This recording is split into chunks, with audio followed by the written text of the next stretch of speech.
Entrevista com Dávila. Olá, bem-vindos! Toda semana temos um encontro marcado para falarmos sobre os assuntos mais importantes do momento. E sempre com um convidado muito especial.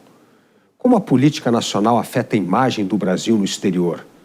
Essa é uma pergunta crucial a ser respondida quando o Brasil precisa competir com outros países emergentes para atrair investimento e se posicionar como uma nação confiável para se fazer negócio.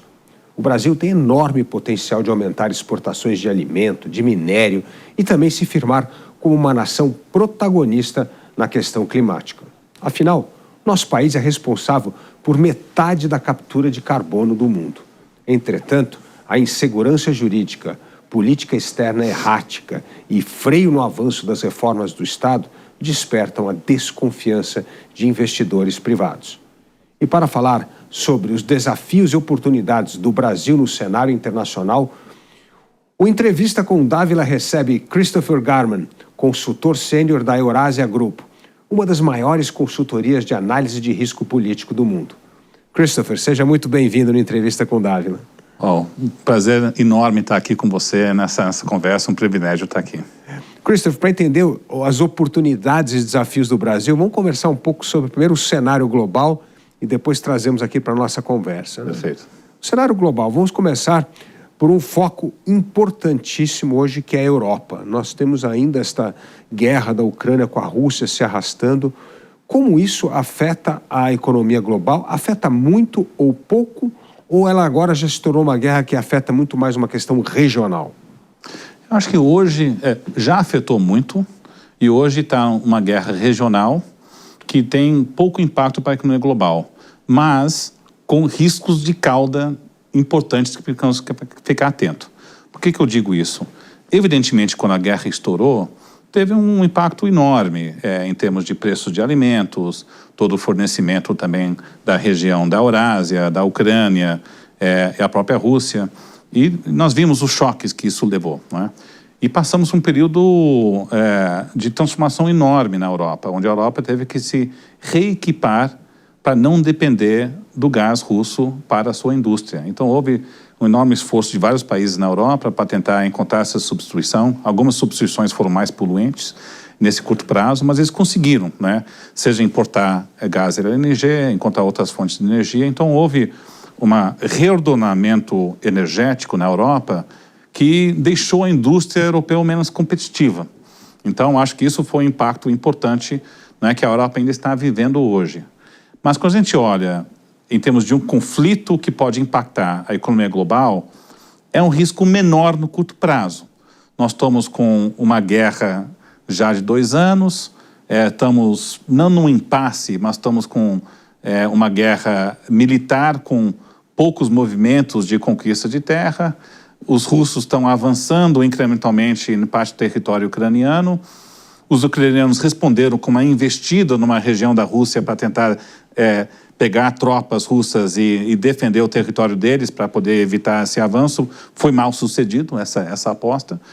Mas nós estamos caminhando provavelmente para um cenário de uma partilha da Ucrânia, não é? Em algum momento ao longo do ano que vem, não é?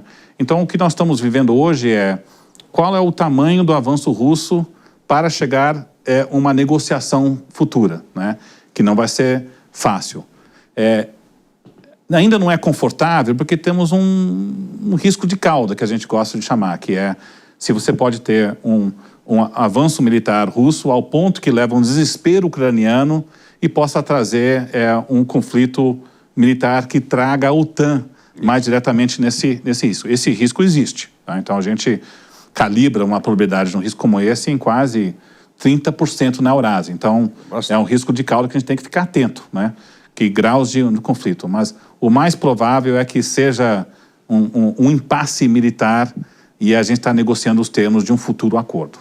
Bom, de certa forma, a Rússia já perdeu essa guerra porque tudo que ela queria era evitar a expansão da OTAN. E a OTAN cresceu, então, mais com Finlândia e Suécia entrando, e provavelmente essa partilha do território ucraniano só será aceita pela Ucrânia se ela pertencer à OTAN para ter segurança de que não será mais uma vez invadida pela Rússia. Então, nesse sentido que era o temor russo do avanço da OTAN, esse já está dado.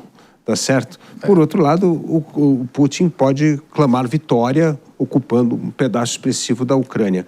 Você acha que isso pode trazer um novo equilíbrio de forças na Europa, ou a Rússia vai ser praticamente persona non grata pela comunidade europeia? Eu acho muito difícil a Rússia ser reincorporada na comunidade europeia. Essa guerra foi um choque tremendo que a gente, no Brasil, ou até no Ocidente, ou também quem reside nos Estados Unidos, tem dificuldade de apreciar. Não é? De fato, segurança nacional virou como as grandes preocupações das lideranças europeias e enxergam o avanço russo como uma ameaça existencial. E dificilmente nós vamos ter um acordo também nesse curto prazo. O presidente Zelensky não quer abdicar do seu território.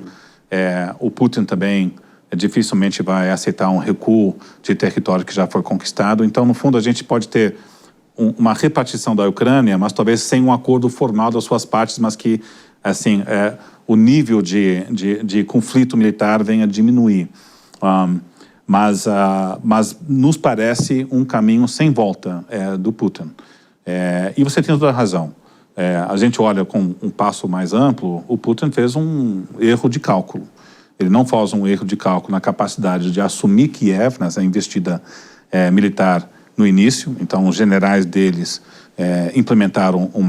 subestimaram as dificuldades de fazer esse avanço mais amplo, e também subestimou a reação dos países da OTAN de reforçar a OTAN, que estava meio esquecida e se desfinhando. Então, o acordo de segurança militar saiu reforçado desse processo todo. O Putin ganha território, mas com custo econômico, né? Em contrapartida, eu diria que as apostas do Ocidente, que o regime de sanções na Rússia poderia minar a economia ao ponto de levar a um revés muito significativo, também fracassou. Verdade. Né? Então, no fundo, a gente está tendo uma reorientação da economia russa, uma economia voltada para armamentos bélicos, reforçando o laço com a China e tradando com outros países do sul global. Então, é um equilíbrio estável para o regime do Putin. Então, nesse sentido, eu diria que foi um erro de cálculo, mas também não foi um fracasso tão grande quanto alguns imaginavam no início desse conflito. Né? Ô Christopher, você gosta muito de história também, né? E lembra que a Primeira Guerra Mundial começa com, vamos dizer, conflitos periféricos, né? E vejo dois conflitos periféricos com chance de desencadear um conflito maior na Ásia, que é a questão da Coreia do Norte com a Coreia do Sul. Cada vez mais a Coreia do Norte vem tendo um tom muito agressivo em relação à Coreia do Sul, né? E com uma capacidade militar importante. E a outra questão de Taiwan. Como você vê esses dois grandes conflitos para que nós possamos atenuar a pressão, para que nós não tenhamos um grande conflito global das grandes potências? Não, perfeito, excelente colocação da gente lembrar a história. Muitas vezes a gente esquece que a gente viveu por um período de longa prosperidade e longa paz, e acho que nós estamos entrando num ciclo de conflitos geopolíticos mais elevados. A gente ficou desacostumado com ciclos históricos de conflitos geopolíticos maiores. E, infelizmente, acho que nós estamos num ciclo mais preocupante. Aí eu diria, desses dois conflitos que você colocou, Luiz Felipe, eu acho que a preocupação maior que eu tenho é com relação à China. É a relação dos Estados Unidos e China e como isso pode impactar conflitos regionais, seja em Taiwan ou também nas ilhas do Thomas Shoal, que é uma área disputada entre as Filipinas e a China. Então, por quê? Porque nós temos a ordem geopolítica de maior conflito, é um ambiente de competição cada vez mais severo nos Estados Unidos e a China. É impressionante como o consenso em Pequim, em Washington, se endureceu na visão do outro. Hoje não tem mais um debate em Washington que a China é o maior competidor geoestratégico e político. A gente achava que talvez todas as tarifas que foram colocadas no governo Trump eram uma certa acirramento da relação bilateral, mas o Trump saiu do governo, entrou Biden, manteve todas as tarifas e aumentaram restrições de investimento ainda mais. Então, existe um consenso bipartidário em Washington sobre essa ameaça estratégica, militar e econômica da China. E na China tem um consenso cada vez maior que, no fundo, a ambição dos Estados Unidos é contê-los geopoliticamente. Eles não estão interessados em abertura e uma relação de ganha-ganha. E eles estão tomando várias decisões para tentar aumentar a independência ou reduzir a dependência da economia chinesa com a americana. Esse exato decoupling, não é, das cadeias produtivas e assim por diante. E no contexto de um declínio da relação bilateral entre Estados Unidos e China, nós estamos falando de velocidade desse declínio, não que vai acontecer. Essa visão em Pequim e também em Washington. A eleição americana pode impactar essa equação no curto prazo, mas a trajetória é ruim.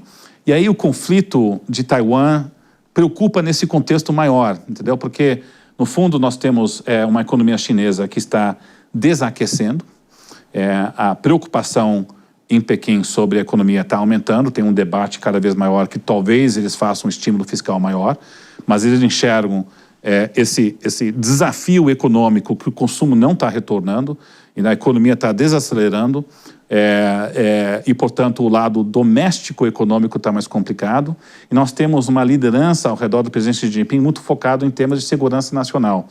E existe uma visão, uma crença que, eventualmente, eles precisam tomar medidas para assumir mais controle de Taiwan. Não no curto prazo, mas se posicionando para tanto. Então, uma economia chinesa desaquecendo com uma relação bilateral aos Estados Unidos e China muito tensa, deixa um ambiente mais volátil sobre a questão de Taiwan e também como a China ocupa o South China Sea e tem essas disputas territoriais com as Filipinas. Então, isso nos preocupa mais. Quando você pega Coreia do Norte e Coreia do Sul, é um conflito mais contido, onde você tem uma capacidade nuclear em ambos os lados, com os Estados Unidos sendo uma aliança militar com a Coreia do Sul, que pelo menos é um conflito mais previsível, que está mais contido, não é? É claro que, nós vamos ter retórica da Coreia do Norte, a gente já passou por esse período antes, podemos ter esse tipo de volta, esse temor. Mas provavelmente é mais retórica do que risco concreto real. No Taiwan, acho a gente é um tema mais preocupante. A boa notícia é que a China ainda não está com uma força militar preponderante com capacidade anfíbia de realmente invadir Taiwan. Isso nós estamos 5, 6 anos lá para frente, que talvez os chineses tenham essa capacidade militar, de uma preponderância militar que possa, de fato, assumir um controle. Então, acho que vai estar mais em postura, talvez bloqueios marítimos que podem impactar, que é relevante para a economia global, mas nos preocupa mais a relação com a China e Estados Unidos do que a Coreia do Norte. Bom, por último, vamos falar do Oriente Médio. É uma questão mais de cenário, né? Nós entendemos que essa relação de Israel com o mundo árabe tornou-se uma relação bem cordial, no sentido que, no meio de uma guerra, o mundo árabe continua praticamente num silêncio, né? Não tomando lado, como fazia antigamente. E parece que há ali um consenso de que Israel é importante para uma estabilidade da região e para atrair investimento para o Oriente Médio, principalmente o Oriente Médio que tenta buscar uma nova vocação econômica, certo? É verdade. Então, como você vê essa mudança no cenário no Oriente Médio, sendo que hoje os fatores desestabilizadores da região o Irã e Hamas e Hezbollah? Não, perfeito. Olha, eu acho que o Oriente Médio é uma região absolutamente fascinante, com contrastes de avaliação de risco. Se a gente olha em termos de quais conflitos globais preocupa mais o cenário de curto prazo, o Oriente Médio está no topo dessa lista. Nós estamos num conflito aberto, com um risco de um escalonamento que possa ganhar contornos maiores, né? Não só a investida de Israel no Líbano contra Hezbollah, isso leva a um ataque e contra-ataque de Israel e Irã, e nós estamos num ambiente preocupante nesse curto prazo. Mas é importante lembrar a razão do ataque de Hamas a Israel em primeira instância. E um dos motivos que muitas pessoas esquecem é que Israel estava prestes a assinar um acordo de normalização com a Arábia Saudita. Exatamente. Não é? Que estava sendo negociado ao longo do ano anterior e com nossas fontes na Eurásia, podia ter sido assinado em uma questão de meses, né? E a Arábia Saudita está enxergando essa normalização da relação com Israel como parte de um plano estratégico de ter uma aliança de segurança com os Estados Unidos mais ampla, do lado militar, né? E isso pode trazer benefícios para a Arábia Saudita em termos de armamentos, transferências tecnológicas. Assim, realmente é algo que MBS, líder da Arábia Saudita, estava realmente enxergando isso. E parte desse grande barganha é ter uma normalização com Israel. Então, enxergando que um acordo estava próximo, evidentemente Hamas enxergou isso como ameaça, porque poderia assim, enfraquecer Irã. A questão palestina estava esquecida, então fizeram esse ataque até parcialmente para tentar minar esse acordo. Então nós temos um conflito que se instaurou e a transformação na região pode ocorrer que a investida israelense de enfraquecer Hamas, Hezbollah e nesse processo enfraquece Irã, né, cria as bases por uma normalização com a Arábia Saudita em algum momento no próximo 1 ou 2 anos, que aí pode transformar a região. E aí, no fundo, os termos desse acordo de normalização com alguns regimes no Oriente Médio e no Golfo, né, com Israel, pode isolar Irã ainda mais. Então veja que talvez essa guerra pode ter sido um erro de cálculo, seja do Irã, Hamas ou Hezbollah, porque o resultado final é o enfraquecimento dos três e ainda assim você tem um acordo de normalização.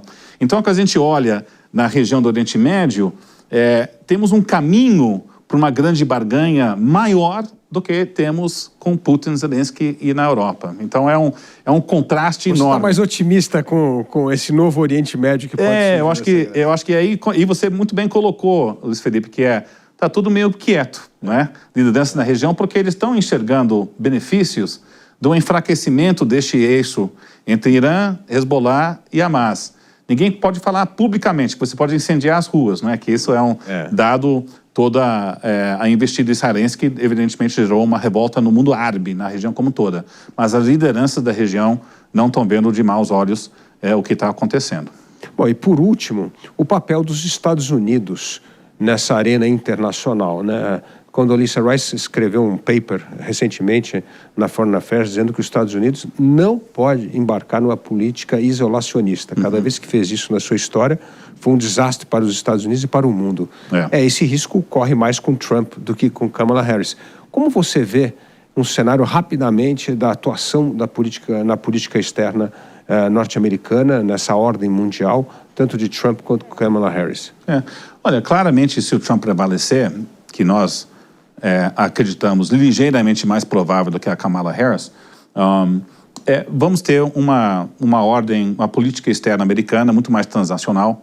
Um presidente Trump não acredita em acordos multilaterais, é um presidente que vai estressar a relação transatlântica. Então, lideranças na Europa estão muito preocupados com a possível vitória dele, porque também pode não dar um apoio militar à Ucrânia nesse conflito.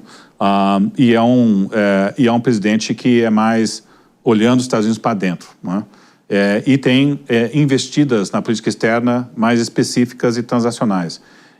Quando a gente olha em termos de atuação dos Estados Unidos na Rússia e Ucrânia, no Oriente Médio e com relação à China, eu acho que esse acordo com o qual eu descrevi possível no Oriente Médio permanece com Trump. Né?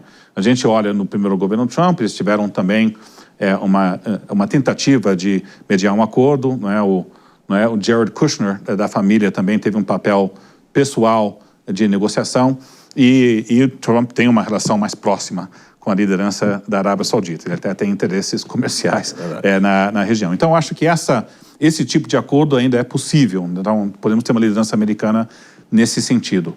A gente olha com a relação transatlântica, aí vamos ter um revés, né? Tem uma queixa natural, bem vista, que os países da Europa têm que pagar mais para os seus um regime de segurança. E o que preocupa mais é a relação Estados Unidos e China, porque nós temos um governo Trump que vai ser muito mais protecionista e que eles estão falando e prometendo de medidas comerciais, particularmente com a China, pode agravar esse tensionamento geopolítico aí todos os efeitos risco de cauda na região também aumentam proporcionalmente, porque isso é uma política que pode reduzir o PIB chinês, e aí os chineses vão enxergar isso como uma ameaça a eles. Então, essa que preocupa um pouquinho mais. Mas é um partido, né, que, infelizmente, com o trupismo dominando o Partido Republicano, aquele republicano antigo, de uma política externa mais proativa, de livre comércio, esse partido, essas lideranças estão realmente isoladas. Não é? Com Kamala Harris, eu acho que também é uma presidente menos internacionalista do que o Joe Biden. Joe Biden também cresceu de uma geração, não é, que desse período pós-guerra e muito comprometido com a Europa, e a Kamala não tanto. Então, o comprometimento dela transatlântico vai ser menor, ela vai ser um pouco mais voltada para dentro, mas ainda trabalhando com regimes internacionais mais do que o Trump. Mas ambos é uma direção mais para dentro do que para fora.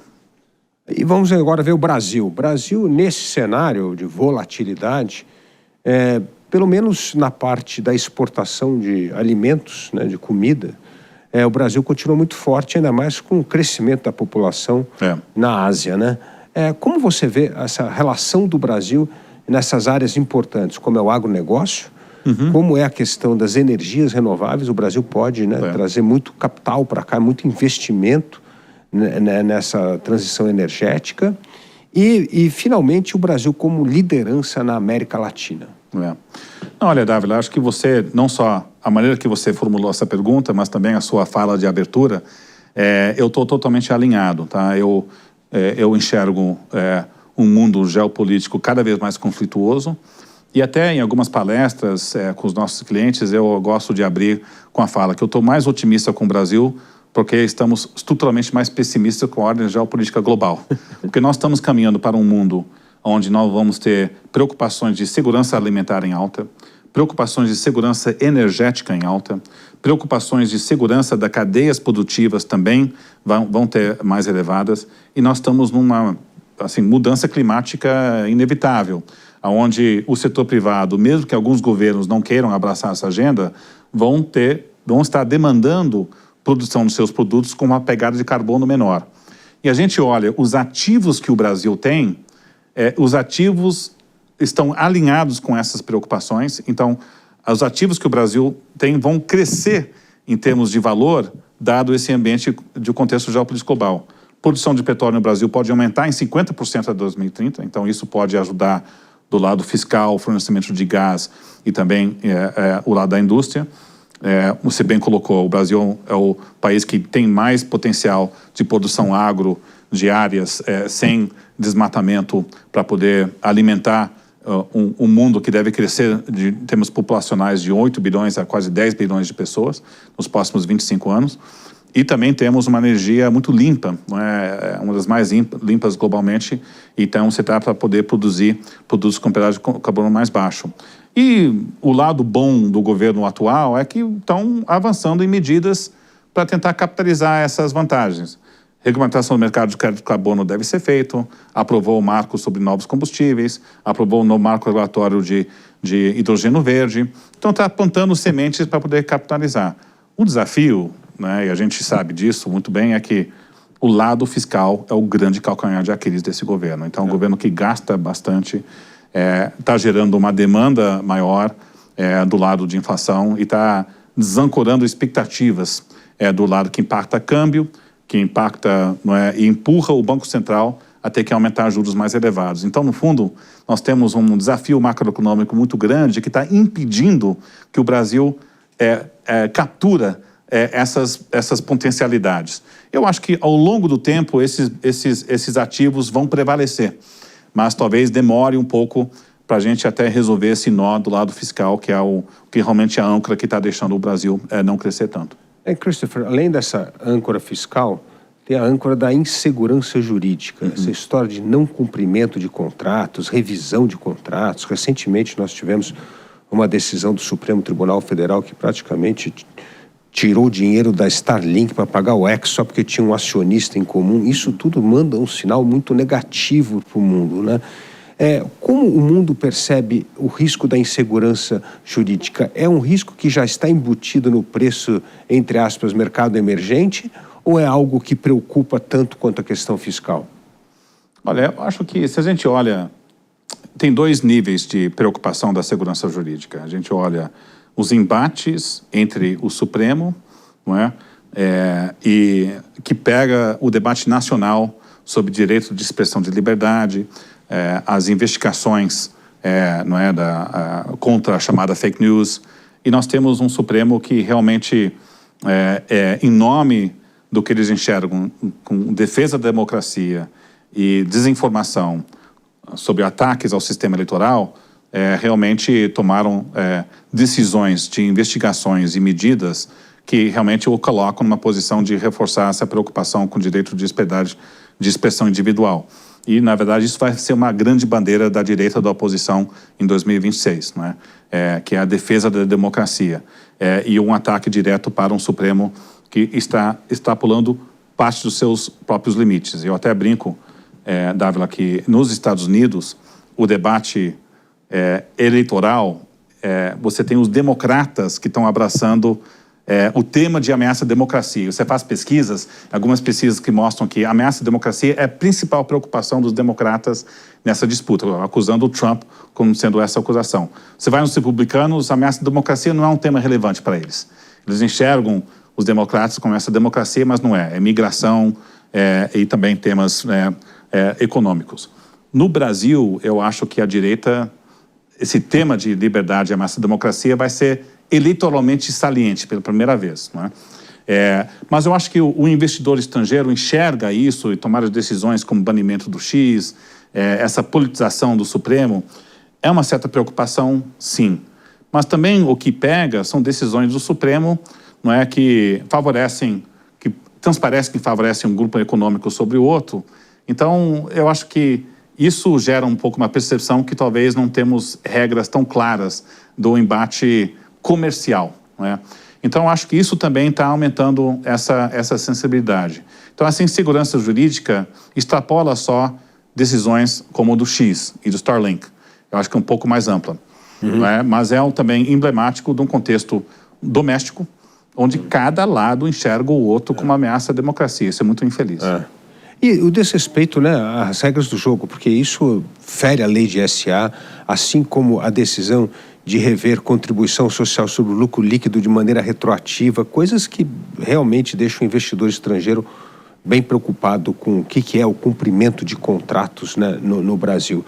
E aí vem um outro ponto que também acho prejudicial hoje ao Brasil, que é o tamanho da carga tributária que nós temos, né? Enfim, se compararmos a carga tributária do Brasil com qualquer outro emergente, nós somos recordista by far, né? Então, isso também é algo que cria o custo Brasil, passa a pesar muito nessa decisão de investimento. Como você vê essa questão mais voltada à reforma tributária, as questões da reforma trabalhista, que, apesar de andar, continua tendo um passivo trabalhista grande no Brasil? Como você vê essas coisas na decisão de tomada de investimento estrangeiro no país? Olha, aqui é claro que nós vivemos um ambiente de insegurança tributária muito grande. Nós temos um governo que iniciou no seu primeiro ano de mandato, não é, com essa PEC da transição, gerando um gasto adicional de quase 2% do PIB, que inverteu a lógica tradicional de um governo. Geralmente o governo aperta o cinto no primeiro ano para poder gastar no final. O que se fez agora gastou mais no primeiro ano, né?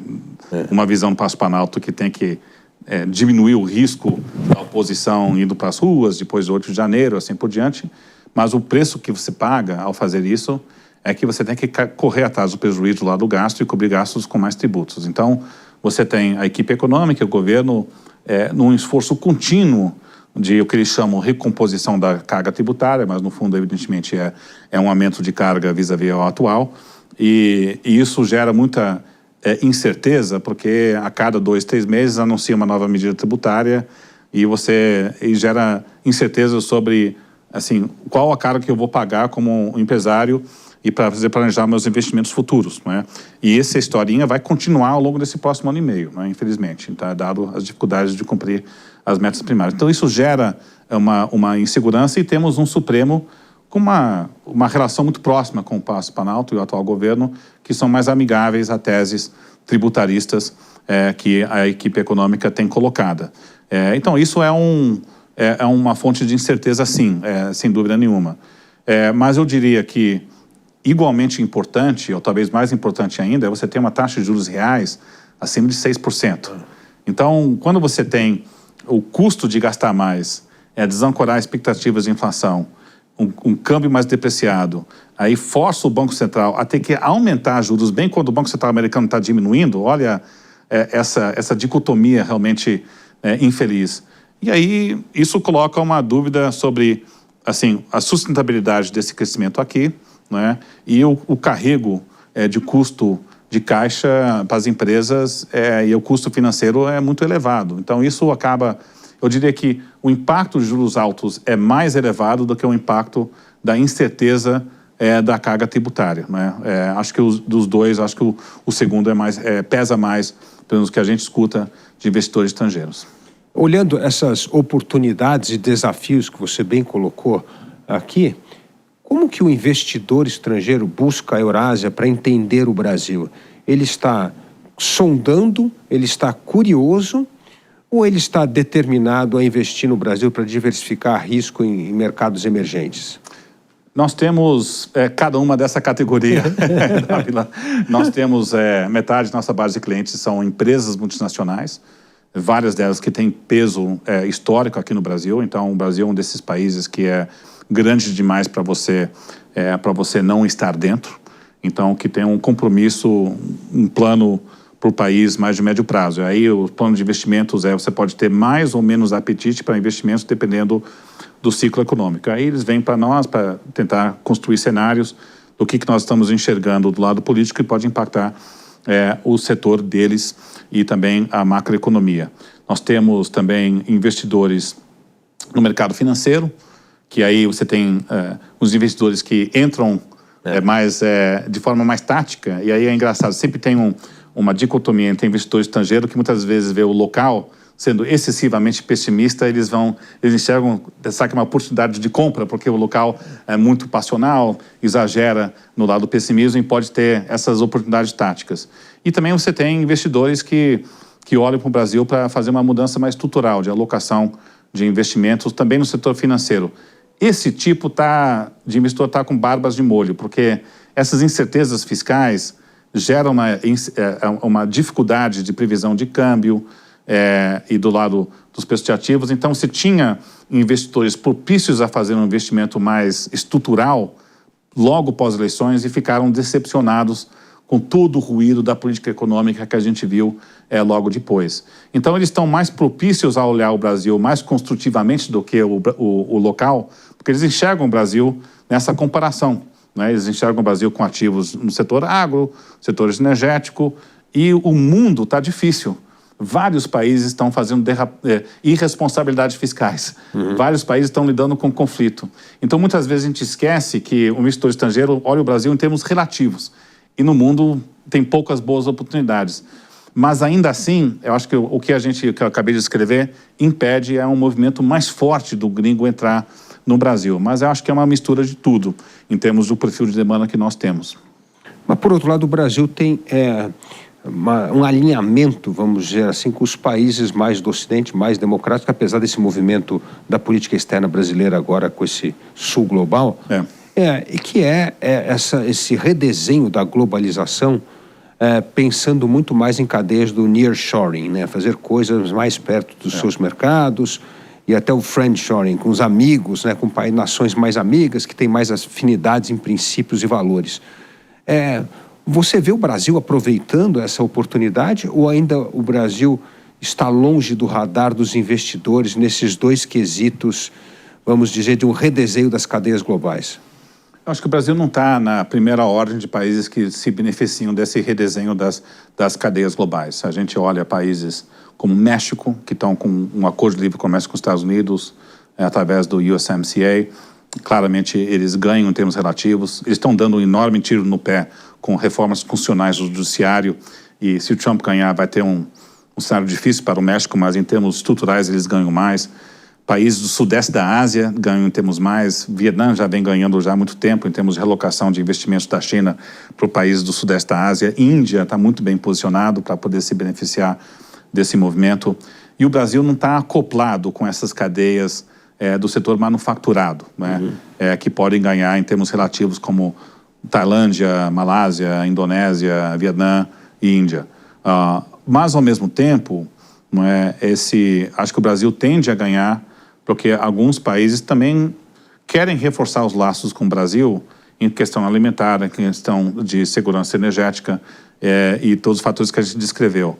E eu dou dois exemplos, né, para poder mostrar isso. Nós temos a liderança chinesa. O presidente Xi Jinping está mais interessado em realçar laços com o Brasil porque eles estão querendo reduzir a dependência na economia americana. Então, se a gente olha um debate hoje em Brasília é se o Brasil vai entrar na Rota da Seda ou não. Isso. O presidente Xi Jinping virá para o Brasil na reunião do G20 18 e 19 e ele está querendo que o Brasil entre na Rota da Seda porque tem um desejo chinês de realçar laços com o Brasil com uma estratégia maior, de redear os seus riscos. Então pode ter, muitas vezes chineses prometem investimentos e não vêm. Eu acho que eles estão querendo também trazer produtos deles. Mas tem um apetite maior para investimento chinês e o governo brasileiro está avaliando se entra ou não nessa Rota da Seda. É uma decisão importante que pode vir. E, ao mesmo tempo, você tem uma negociação da União Europeia com o Mercosul que também está voltando à tona. Quando eu converso com assessores palacianos e no Itamaraty, eles estão querendo afirmar esse acordo também na reunião do G20, né? E com a recondução da Ursula von der Leyen na União Europeia e a Alemanha, em particular, que é um acordo, eles enxergam a relação com o Brasil com uma parceria mais estratégica, exatamente por causa da crise da Ucrânia e incerteza com os Estados Unidos. Então veja que o Brasil, mesmo que não esteja na primeira camada de se ganhar com essas cadeias produtivas, ganha em termos relativos com esses conflitos geopolíticos. E o fato que na reunião do G20 tem dois acordos em jogo, Rota da Seda com China e União Europeia e Mercosul, é emblemático desse ambiente. A política externa brasileira está maximizando esse potencial? Provavelmente não. Tem energia desperdiçada em declarações do presidente Lula no Oriente Médio, tentativas de intermediar um acordo na Ucrânia, que também gerou muito desgaste em algumas lideranças. Então a posição do Brasil no Venezuela atrapalha, mas não devemos esquecer que é interessante ver que o Brasil está tentando maximizar benefícios na relação com a China e a Europa simultaneamente. Agora, na avaliação de risco de vocês, qual é a chance de ser um acordo do Mercosul-União Europeia? A gente está debatendo isso internamente agora, mas eu diria que a gente apostava nesse acordo no ano passado, erramos, então a gente estava por um tri sair esse acordo em dezembro do ano passado. Aí houve a eleição da Argentina, que dificultou o processo, o Macron entrou e deitou e rolou. Então era uma janelinha que foi perdida. Mas parece que está se construindo uma nova janela agora, com a recondução da Ursula von der Leyen. O Macron saiu não tão desgastado desse ciclo eleitoral, dentro de tudo que podia acontecer. Então você tem uma possibilidade de um acordo. Tá quase meio a meio sair um acordo, sim, tá? Então acho que mas a gente está avaliando isso agora para sair com uma prioridade mais firme. E o segundo ponto é se esse investimento Rota da Seda não vai fazer o Brasil muito dependente do investimento chinês em infraestrutura, ou seja, a dependência do Brasil da China aumentaria significativamente.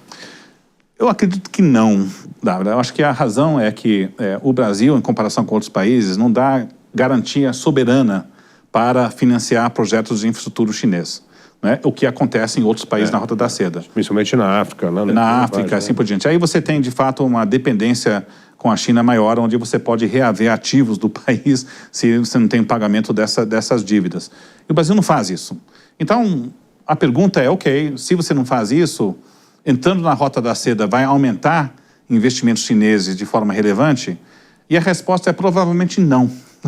Que investimentos chineses vão ser feitos sobre a variação dos projetos específicos. E não é por acaso que investimento chinês está mais pesado no setor elétrico, petróleo e gás, que tem um retorno mais previsível de rede de transmissão e assim por diante. Então, entrar na Rota da Seda não muda essa equação. E, na verdade, um argumento interno do governo, particularmente no Itamaraty e alguns outros órgãos, olha, entrando na Rota da Seda, você paga você sinaliza uma proximidade com a China maior, mas você não tem um retorno de investimentos e ganhos para o país.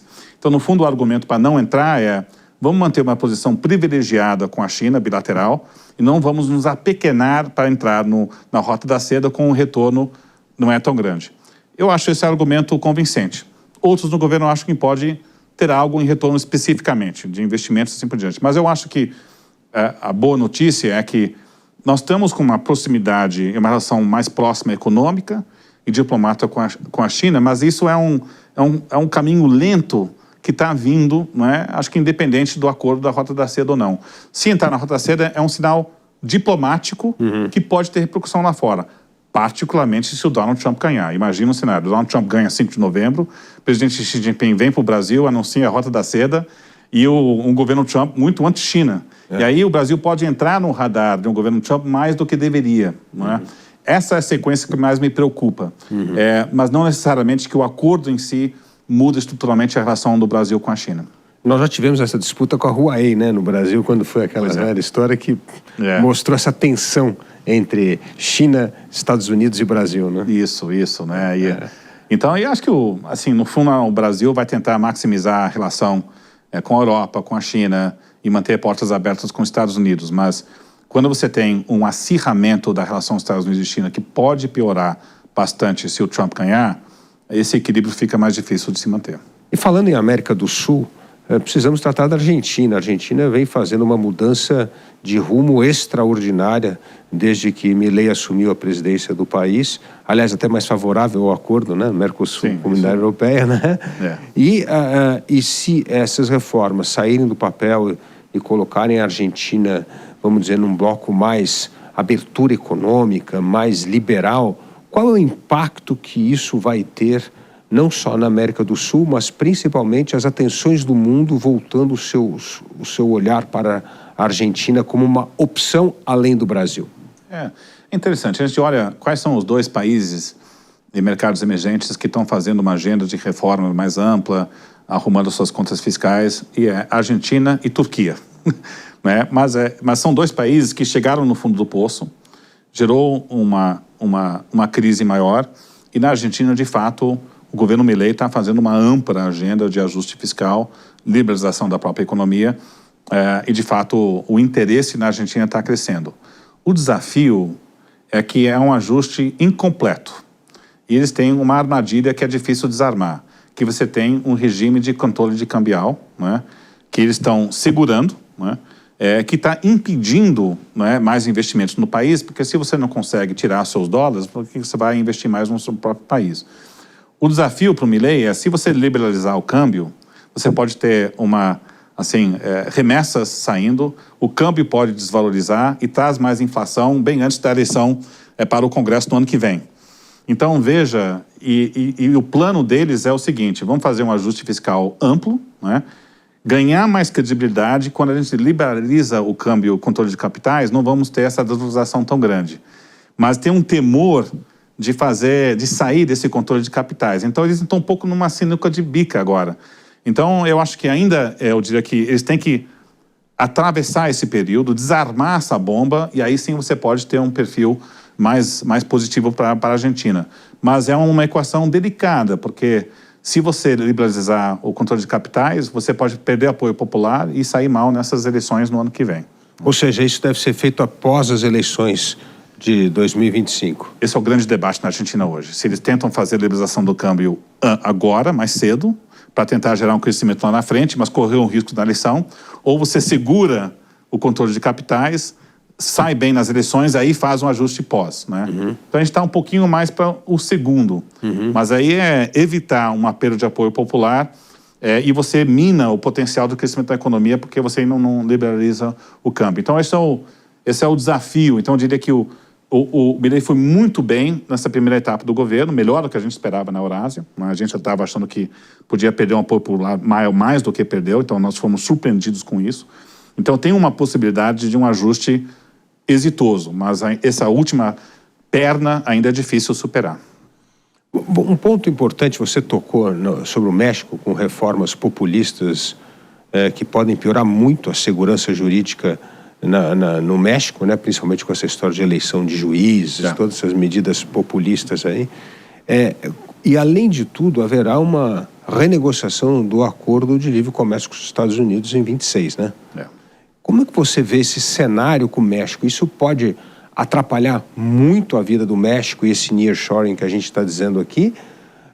Ou isso pode ser até uma força para pressão interna na política para que a presidente Sheinbaum não vá tanto para o lado indicado pelo Obrador? Eu acho que é mais para o primeiro do que para o segundo, né? E se você conversa com lideranças empresariais no México, você escuta muito que o México nunca perde a oportunidade de perder uma oportunidade, que é um ditado que a gente conhece bem aqui no Brasil também, né? E de fato eles tinham tudo conspirando a favor, com esse friendshoring, nearshoring, investimentos que vindo.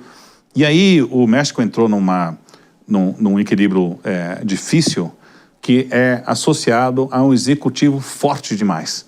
Então você teve Manuel López Obrador, conseguiu uma maioria constitucional, e ele enxergava o judiciário e várias agências de governo como um empecilho para ele cumprir a missão histórica assim, no México como um todo. E a Cláudia Sheinbaum ganhou por causa dele. E a sombra do Manuel López Obrador deve permanecer muito elevada. Então, essa agenda de fazer uma reforma constitucional, de implementar um regime de eleições para 5 mil magistraturas, que ninguém sabe como é que vai ser feito, o perfil de quem vai ser candidato e quem vai apoiar essas candidaturas, está gerando uma insegurança jurídica enorme.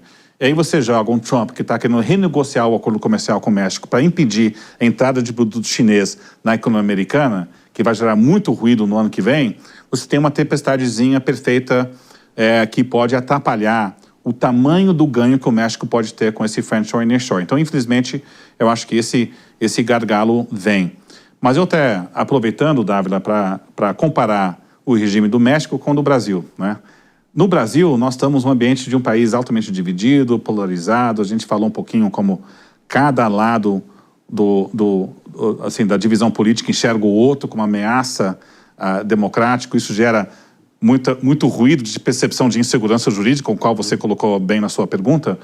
Mas, pelo menos, o que nos salva é que nós temos um sistema político razoavelmente bem equilibrado, onde as capacidades de um lado ter uma potencial de dominância política é bem limitada. Então, a gente está vendo esses freios e contrapesos. Então, o Supremo pode ter extrapolado os seus limites, as suas decisões, mas agora a oposição está organizando para eleger mais senadores que explicitamente para tentar colocar um cheque ao poder do judiciário, que no fundo deve agir para tentar abaixar um pouco essa bola, né? E você pode ter algumas propostas no Senado que, assim, tem algumas propostas ruins, mas outras que são bem razoáveis. Então, é interessante que o ruído aqui é muito mais elevado, mas o risco de insegurança jurídica é menor, porque dificilmente tem um lado político que consegue se sobrepor totalmente ao outro.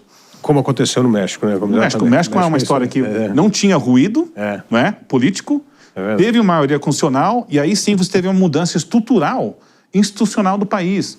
Então, no Brasil, eu acho que essas mudanças institucionais são menos prováveis, porque nós temos com um regime político mais difuso, né? Que evita reformas para o bem e também evita grandes reformas para o mal. Eu imagino que vários clientes, né, Garo, perguntam para você já começar a pincelar um pouco o cenário em 2026, de continuidade ou mudança no governo federal. Como você está explicando essa visão do cenário para 26 para os seus clientes? Olha, eu acho, olhando o cenário eleitoral de 2026, eu até gosto de brincar. Vai ser tudo sobre a economia. Hoje nós temos vários analistas argumentando que a economia não tem o mesmo peso na política do passado. E eu concordo em parte. Você tem, por exemplo, no Brasil, 40% da população não vota em Lula independente do que está acontecendo economicamente. Ele tem um teto na sua aprovação popular de quase 57%, porque 40% é um país mais conservador. Então, mesmo a economia indo muito bem, aquela época de você ter a taxa de aprovação de 65, 70, acabou. Então você tem mesma coisa nos Estados Unidos. A economia pode estar indo muito bem, nem Joe Biden, nem Donald Trump tinham uma taxa de aprovação acima de 45. Então os tetos caíram. Mas o resultado eleitoral entre continuidade e mudança vai depender muito de como a economia está performando. Se a economia está performando bem, e a renda real permanece razoável, e a taxa de aprovação do presidente Lula permanece próximo de 50 ou 45, aí é provável que ele ganhe reeleição. Mas se nós entramos num ciclo econômico mais desafiador, pagando o preço por mais gasto, que leva ao juro real, e isso eventualmente implica numa economia desacelerando no período pré-eleitoral e impacta a aprovação do presidente Lula, aí sim nós podemos ter um cenário de mudança. Então, no fundo, eu acho que a gente tem que ficar de olho muito mais em variáveis econômicos para tentar antecipar o resultado de 2026.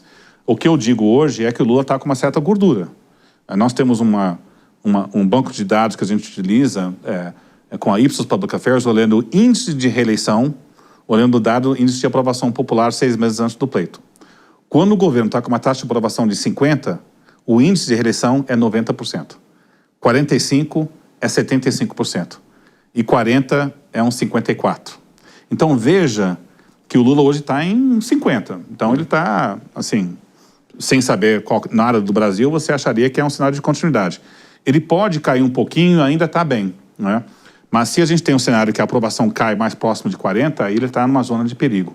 Então, é isso que eu estou mais de olho para tentar antecipar o resultado de 2026. Ou seja, 25 é um ano de vida ou morte para o governo. Se a economia embica, né, com isso, as taxas de juros sobem e tal, e isso pode afetar esse indicador e aí abrir espaço para a oposição ter um futuro mais promissor nas eleições de 26. Eu acho que sim. E eu acho que tem muita gente olhando a eleição municipal como sinal ruim para o PT, porque os partidos de centro-direita, eu discordo dessa avaliação.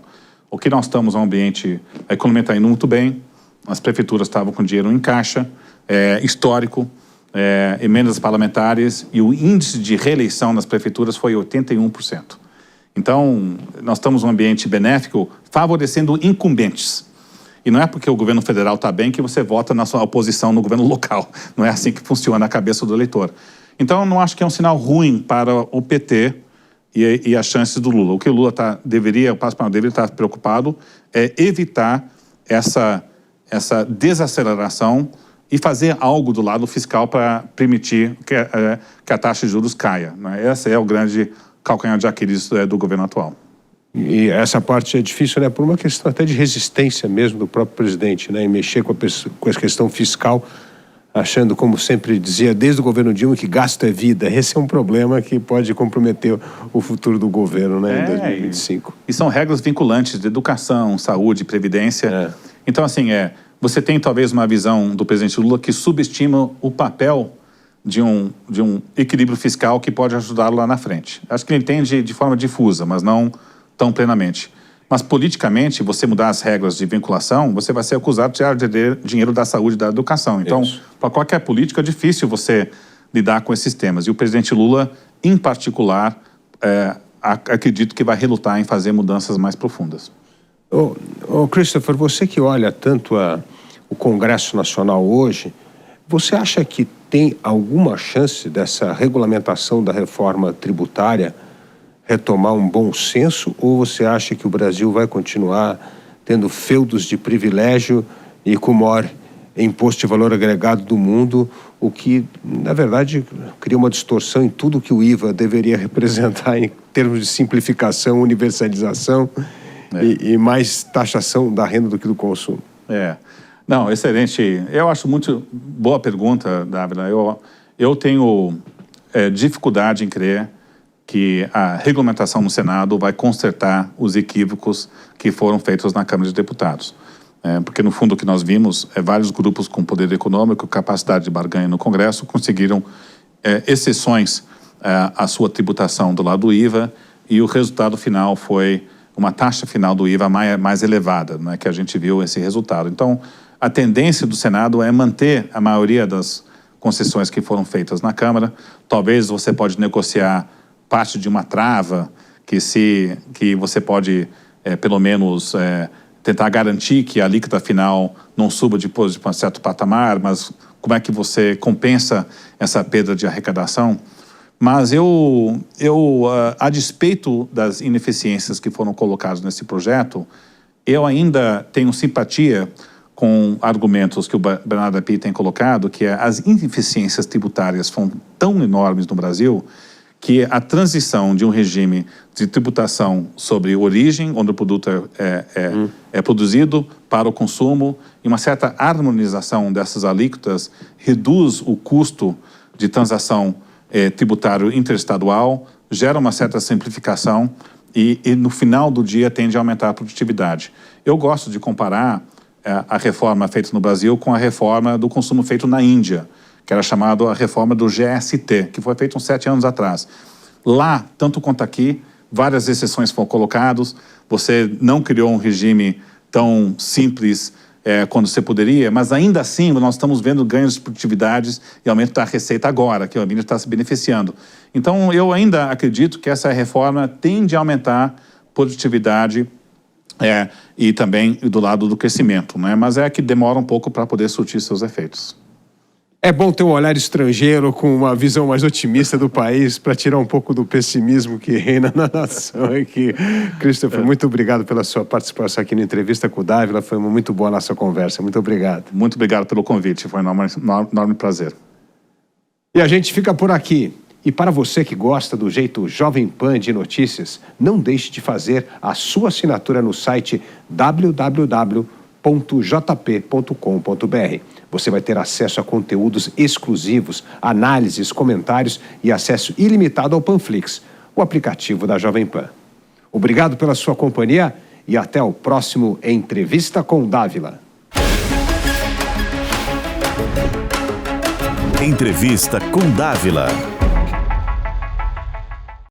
A opinião dos nossos comentaristas não reflete necessariamente a opinião do Grupo Jovem Pan de Comunicação.